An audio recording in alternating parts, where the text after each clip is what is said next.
Hello friends, welcome to my channel. ఎలా ఉన్నారు? అందరూ బాగున్నారు కదా? ఈ వీడియోలో మీకు లాంగ్ అండ్ షార్ట్తో ఒక డిజైన్ అయితే చూపిస్తున్నాను. అంటే లీఫ్లా వేస్తున్నాము. అదే ఒక ఫ్లవర్ షేప్లో అయితే మనం తీసుకొస్తాం. అంటే ఒక ఫ్లవర్ కుడుతున్నాం, కాకపోతే ఆ ఫ్లవర్కి పెటల్ వచ్చి లీఫ్ షేప్ అనమాట. మనం అక్కడక్కడ లీవ్స్ వేసుకుంటాం, పెద్ద పెద్ద లీవ్స్. అదే మోడల్లో ఒక ఫ్లవర్ షేప్లో రావాలి. లాంగ్ అండ్ షార్ట్ అనమాట. సిల్క్ దారం 2 రీల్స్ తీసుకోండి. అంటే డబల్ దారంతో తీసుకోవాలి, సింగిల్ కాదు. సేమ్ కలర్ 2 రీల్స్ తీసుకోవాలి. ఇక్కడ వచ్చి సేమ్ మనకి ఏ క్లాత్ అయితే ఉందో అదే థ్రెడ్ వేస్తున్నమాట. సెల్ఫ్ కలర్ అనమాట, సేమ్ కలర్ వేస్తున్నాము. ఓకేనా? ఇక్కడ వచ్చి లాంగ్ అండ్ షార్ట్ ఏదైతే మనం డిజైన్ గీసుకున్నామో ఆ డిజైన్ లోపల లాంగ్ అండ్ షార్ట్ వేసుకోవాలి. ఓకేనా? లాంగ్ అండ్ షార్ట్ వేసిన తర్వాత దాని చుట్టూ గొలుసు కుట్టు కూడా వేసుకోవాలి. నీడిల్ వచ్చి 14 నెంబర్ అయినా పర్వాలేదు, ఐరన్ నీడిల్ అయినా పర్వాలేదు. ఇలా చుట్టూ గొలుసు కుట్టు వేసుకుంటూ రావాలి. ఓకేనా? ఫ్లవర్కి వచ్చి 3 కానీ 4 కానీ పెటల్స్ ఉంటాయి, లేకపోతే 5 అయినా వేసుకోవచ్చు, మీ ఇష్టం అనమాట. డిజైన్ బట్టి మీరే కాబట్టి డిజైన్ గీసుకునేది మీకు నచ్చినట్టు గీసుకోండి. ఓకేనా? మీ చేతిలో వర్కే కాబట్టి మీకు నచ్చినట్టు మీకు ఎలా కావాలంటే అలాగా వర్క్ అయితే గీసుకోవచ్చు. నేను చూపిస్తున్నా చూడండి. ఒక లాంగ్ చైన్, ఒక షార్ట్ చైన్, మళ్ళీ కిందకి వచ్చి ఒక లాంగ్ చైన్, ఒక షార్ట్ చైన్ వేసుకోవాలి. మధ్యలో వచ్చి ఒక పెద్ద చైన్ వస్తుంది, పైన వచ్చి చిన్న గొలుసు అయితే వస్తుంది. అర్థమైంది కదా? ఒక పెద్ద గొలుసు, ఒక చిన్న గొలుసు. లాంగ్ అండ్ షార్ట్ డిజైన్స్ వచ్చి నేను చాలా పెట్టాను మీకు. ఓకేనా? ప్రతి వీడియోలో కూడా చెప్తాను నేను ఎలా కుట్టాలి ఏంటి అనేది. చూడండి, 1-2 సార్లు చూసి అర్థం చేసుకొని అప్పుడైతే మీరైతే వర్క్ అయితే ఖచ్చితంగా నేర్చుకోండి. ఇది వచ్చి మీకు అంటే సేమ్ కాబట్టి మీకు అంత క్లారిటీగా అయితే కనిపించట్లేదు. మీరే కుట్టుకుంటే మాత్రం అంటే సేమ్ కలర్ వేసి చూడండి, బాగా కనిపిస్తుంది, బాగుంటుంది కూడా వర్క్ వచ్చి. ఓకేనా? ఇలా చుట్టూ మీరు ఏదైతే డిజైన్ గీస్తారో, మీరు ఫస్ట్లో ఏంటంటే ప్రింటింగ్ తర్వాత వేద్దరు, కానీ ఫస్ట్ కార్బన్ పేపర్తో ప్రింటింగ్ అయితే వేసేసుకోండి.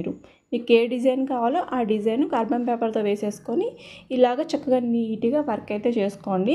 లాంగ్ అండ్ షార్ట్ చాలాసార్లు కుట్టారు కదా, మీరు చాలాసార్లు కుట్టారు. చాలా వర్క్స్ అయితే కూడా నేను మీకు పెట్టాను. ఖచ్చితంగా మీరు ఈ వర్క్ అయితే ఈజీగా చేస్తారనుకుంటున్నాను నేను. ఖచ్చితంగా ట్రై చేయండి. మరి వీడియో నచ్చితే తప్పకుండా లైక్ చేయండి. లైక్ చేయడం మాత్రం మర్చిపోవద్దు. మీరు లైక్ చేస్తారని సపోర్ట్ చేసిన వాళ్ళు అవుతారని చెప్పాను కదా. ఇంకా కొత్త కొత్త వీడియోస్, కొత్త కొత్త డిజైన్స్, అలాగే కొత్త కొత్త వర్క్స్ పెట్టడానికైతే నేను ఖచ్చితంగా ట్రై చేస్తానన్నమాట.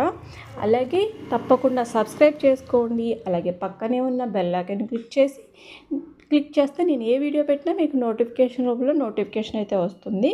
ఓకేనా? తప్పకుండా మీ ఫ్రెండ్స్ అందరికీ షేర్ చేసేయండి. మర్చిపోవద్దు, లైక్ చేయడం మాత్రం మర్చిపోవద్దు. వీడియో చూసినప్పుడు ఒక లైక్ అయితే చేసేయండి మరి. ఓకే? ఇలాగా మనకి ఇక్కడ నేను 4 వేస్తున్నాను. నెక్కి వచ్చి 4 పెటల్స్ వేస్తున్నాము. ఇక్కడ వచ్చి మధ్యలో ఖాళీ ఉంది, ఇక్కడ కూడా వేయించండి. అక్కడ వచ్చి నెక్ బార్డర్ వస్తుంది, అలాగే స్టెమ్ వస్తుందన్నమాట. ఓకేనా? నేను బ్లౌజ్ మీద స్టిచ్చింగ్ చేసి చూపిస్తున్నాను కదా, సేమ్ కలర్ వేస్తే ఎలా ఉంటుందో ఒక ఐడియా కోసం నేను వేసి చూపిస్తున్నాను. ఇక్కడ వచ్చి ఇంకా వర్క్ అయితే డిజైన్ అయితే వస్తుంది, కంప్లీట్ అయిపోలేదు ఇంకా వర్క్ వచ్చి. ఇలా స్టెమ్ కింద వస్తుందన్నమాట. ఓకేనా? ఇలా చూసారా, ఇక్కడ ఉంది చూసారా, ఇలా స్టెమ్స్ వస్తాయన్నమాట. అందుకే ఈ మధ్యలో గ్యాప్ అనేది ఉంది. కంప్లీట్ అయిపోయిన తర్వాత అప్పుడు మీకు అర్థమవుతుందన్నమాట. ఓకేనా? ఇలా లాంగ్ అండ్ షార్ట్ అయితే ఇలా ట్రై చేయండి. ఇక్కడ వచ్చి బీడ్స్తో నేను కుట్టి చూపిస్తాను. అంటే ఒక లీఫ్లో ఇలా థ్రెడ్ వర్క్ వేసాం కదా, ఇక్కడ చూసారా హ్యాండ్కి ఇక్కడ మనం సేమ్ అదే ఇలా ఫ్లవర్స్ వేసాము. ఇక్కడ వచ్చిందంటే వైట్ పూస, గోల్డ్ పూసలు, షుగర్ పూసలు, ఒక లీఫ్కి డిజైన్ ఎలా చేయాలో చూపిస్తున్నాను. సేమ్ ఇది కూడా లాంగ్ అండ్ షార్ట్తోనే కాటన్ దారం, సింగిల్ దారం తీసుకోవాలి. ఇప్పుడు ఒక పక్కన అయిపోయింది కదా, మధ్యలో వచ్చి హాఫ్ గొట్టాలు కుట్టాను.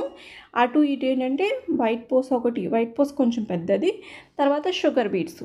లీఫ్కి వచ్చి ఇలా కుట్టడం వల్ల ఏంటంటే లీఫ్ ఫ్లవరు సేమ్ ఒకలాగే డిజైన్ రాకుండా కొంచెం డిఫరెంట్గా వస్తుంది, కొంచెం గ్రాండ్ లుక్ అనేది వస్తుంది అనమాట. ఇప్పుడు ఏంటంటే మొత్తం థ్రెడ్ వర్క్, బీడ్స్ వర్క్ అట్లా కాకుండా కొంచెం థ్రెడ్ వర్క్, కొంచెం బీడ్స్ వర్క్ చేస్తే కొంచెం హెవీగా చాలా గ్రాండ్గా కనిపిస్తుంది. ఇలా తప్పకుండా ట్రై చేయండి. కావాలంటే ఫ్లవర్కి కూడా కుట్టుకోవచ్చు, కానీ మొత్తం బీట్ వర్క్ అయిపోతుంది కదా, అందుకనమాట. వీడియోకి తప్పకుండా లైక్ చేయండి. Thank you friends, thank you so much. Bye friends.